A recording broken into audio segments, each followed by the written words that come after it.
ప్రతి సంవత్సరం 8వ తారీఖు నాడు మనం మహిళా దినోత్సవం చేసుకుంటున్నాం. సరే, ఇవి ఒక్కరోజే మన రోజా? కాదు, ప్రతిరోజు మన రోజే. మనం లేకుంటే ఇల్లు నడవదు, ఇంట్లో పొయ్యి కదలదు, ఏది కాదు. ఆడపిల్లలు గృహలక్ష్మి ఇంట్లో లేకపోతుంటే ఏది నడవదు.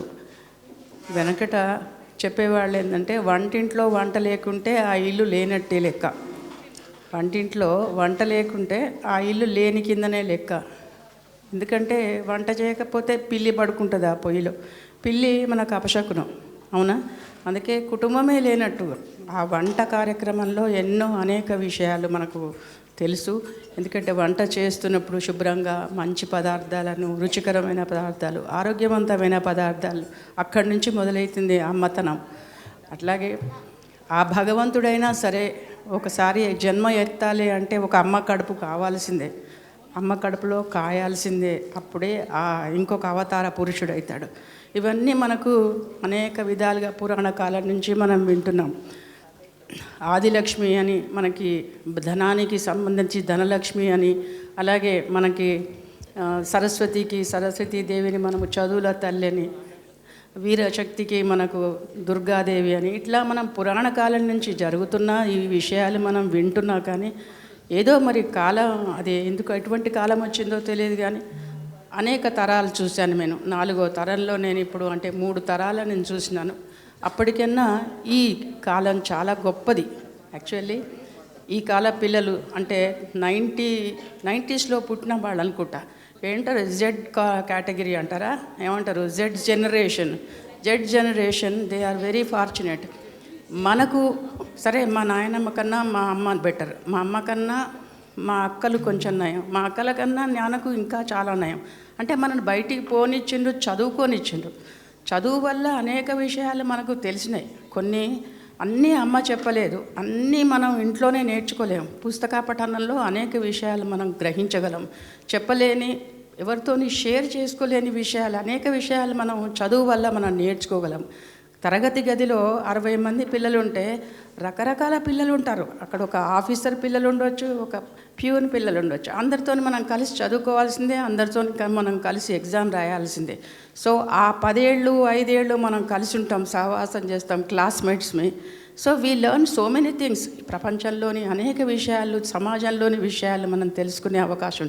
చదువు ఒక్క పుస్తకం ఎక్కాలు నేర్చుకోవడమే కాదు, మార్కులు రావడమే కాదు, దాంతోపాటు అనేక విషయాలు మనం నేర్చుకుంటాం. చదువులకు దూరమైన కాలం వాళ్ళు, కానీ మా వరకు వచ్చేటప్పుడు కాస్త చదువుకున్నాం. మా తర్వాత జనరేషన్ 80s పిల్లలైతే, 90s పిల్లలైతే చాలా అదృష్టవంతులు. వాళ్ళకు పూర్తి టెక్నాలజీ, పూర్తిగా ఇంకా ఏ స్థితి కంటే ఆ స్థితికి పోవచ్చు.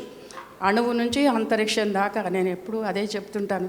అంతరిక్షంలో మహిళలు, సునీత విలియమ్స్ అనేక రోజులు అక్కడ స్ట్రక్ అయిపోయి కూడా మళ్ళీ భూమి మీదకి వచ్చి మనందరికీ ఆదర్శంగా నిలిచింది. అలాగే చాలామంది బిజినెస్ పరంగా కావచ్చు, విద్యాపరంగా కావచ్చు, సైంటిఫిక్ రంగంలో మహిళలు మంచి మంచి అవకాశాలు, ప్రభుత్వాలు, స్టేట్ గవర్నమెంట్ కావచ్చు, సెంట్రల్ గవర్నమెంట్ కావచ్చు, ఇచ్చిన అనేక పదాలు మనకు చక్కగా ఉపయోగించుకొని వృద్ధిలోకి వస్తున్నారు. కానీ ఇంకా అనేక పథకాలు చాలామందికి తెలియదు. చాలామందికి ఆ విషయాలు, అట్లాంటి స్కోప్స్ ఉన్నాయని కూడా తెలియదు.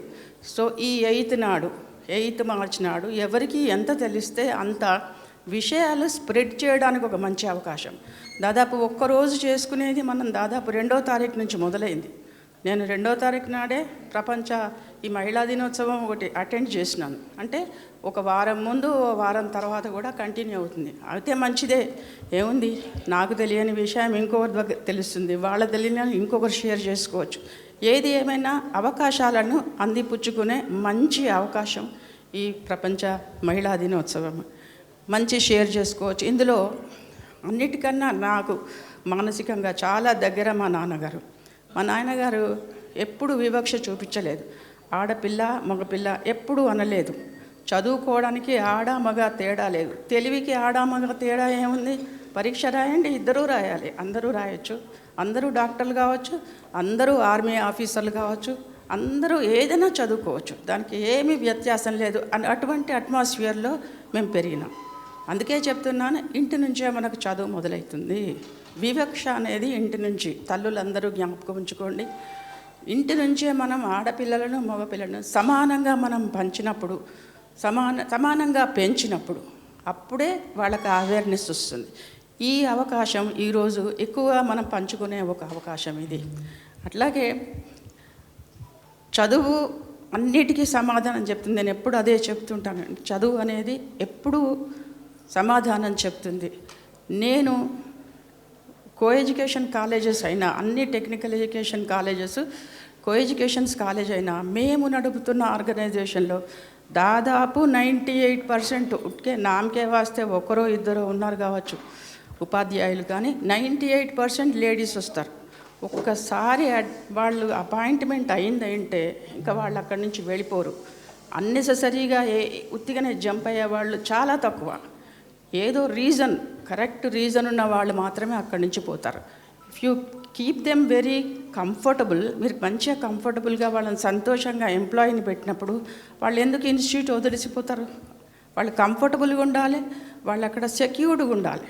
అటువంటి అట్మాస్ఫియర్ మనం కల్పించాలి. సరే, చాలాసార్లు మనం కల్పించాలి అవకాశాలు అని మాటలు మాట్లాడుకుంటాం కదా. ఒకరు ఇచ్చేది కాదు అవకాశం, నువ్వు అవకాశాలను తయారు చేసుకోవాలి.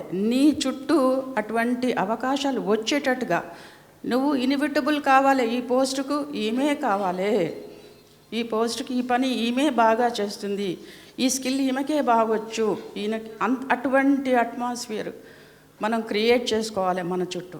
దానికి కొంచెం కష్టపడాలి, తప్పదు.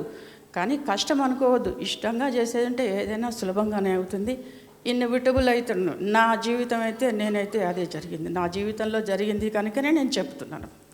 మా నాయనగారి గురించి మరొకసారి మళ్ళీ తలుచుకుంటూ, ఎన్నడూ తను వివక్ష చూపించలేదు కనుకనే మేమందరం చదువుకోగలిగినాం, ముందుకు పోగలిగినాం, మాకు ఇష్టమైన అన్నీ చేయగలిగినాం. నా కెరీర్ నేను చిత్రకారిణి అంటే ఆ కాలంలో ఒక అమ్మాయి బొమ్మలు వేస్తుంది అని అంటే ఎవ్వరూ అప్రిషియేట్ చేయరు. అసలు ఇక ఈమెకు మాటలు కూడా రావు అని ఒక ముద్ర వేస్తారు. అటువంటి కాలంలో మేము ఉన్నాం. బొమ్మలు వేయడం అనేది చాలా, అసలు ఇంకేంటంటే ఏం రాకుంటే బొమ్మలు వేస్తారు అనేది ఒక ప్రీతి, అటువంటి అపవాదు ఉండేది. ఆ దాంట్లో మమ్మల్ని ఎంకరేజ్ చేసింది మా నాయనగారు. మరి నేను దేశాల్లో చిత్ర ప్రదర్శన చేయగలిగినానంటే నాయనగారు. ప్రతి ఒక్కరి వెనకాల అయితే తండ్రి భర్త ఉంటారు, అట్లాగే వాళ్ళు కూడా పైకి మంచి అభివృద్ధిలోకి సక్సెస్ఫుల్ పీపుల్ అంటే లేడీస్ కూడా ఉంటారు.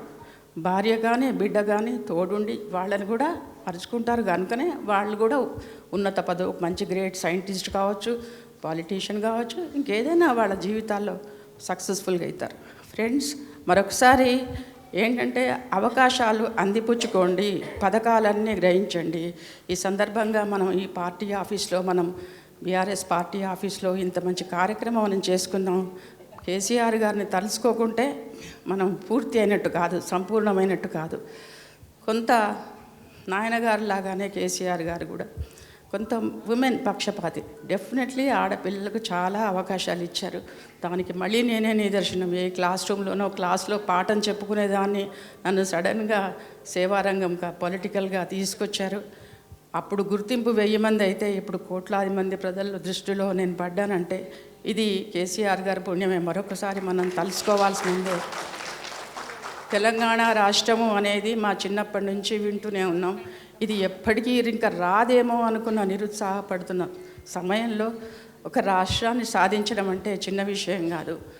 రాష్ట్రాన్ని సాధించి అనేక పథకాలు గవర్నమెంట్లో, అనేక పథకాలు, కళ్యాణ లక్ష్మి ఒకటే మేమే ఎన్నో చెక్కులు మేము చెప్పుకోవచ్చు, ఎన్నో చెక్కులు మేము పంచాం. కళ్యాణ లక్ష్మి అనేది, షాదీ ముబారక్ అనేది ఎంత పెద్ద పథకం అది, అసలు ఎవరి ఊహకు అందని విషయం. అలాంటి మంచి మంచి పథకాలు స్త్రీలకు, మహిళలకు అనేకం చేసినారు. ఆ 10 ఏళ్ళు స్వర్ణయుగం. మరొకసారి మనం కేసీఆర్ గారిని తలుసుకుంటూ మళ్ళీ ప్రపంచ మహిళా దినోత్సవం సందర్భంగా అందరికీ మరి శుభాకాంక్షలు తెలియచేసుకుంటూ జై తెలంగాణ, జై తెలంగాణ, జై కేసీఆర్ గారు.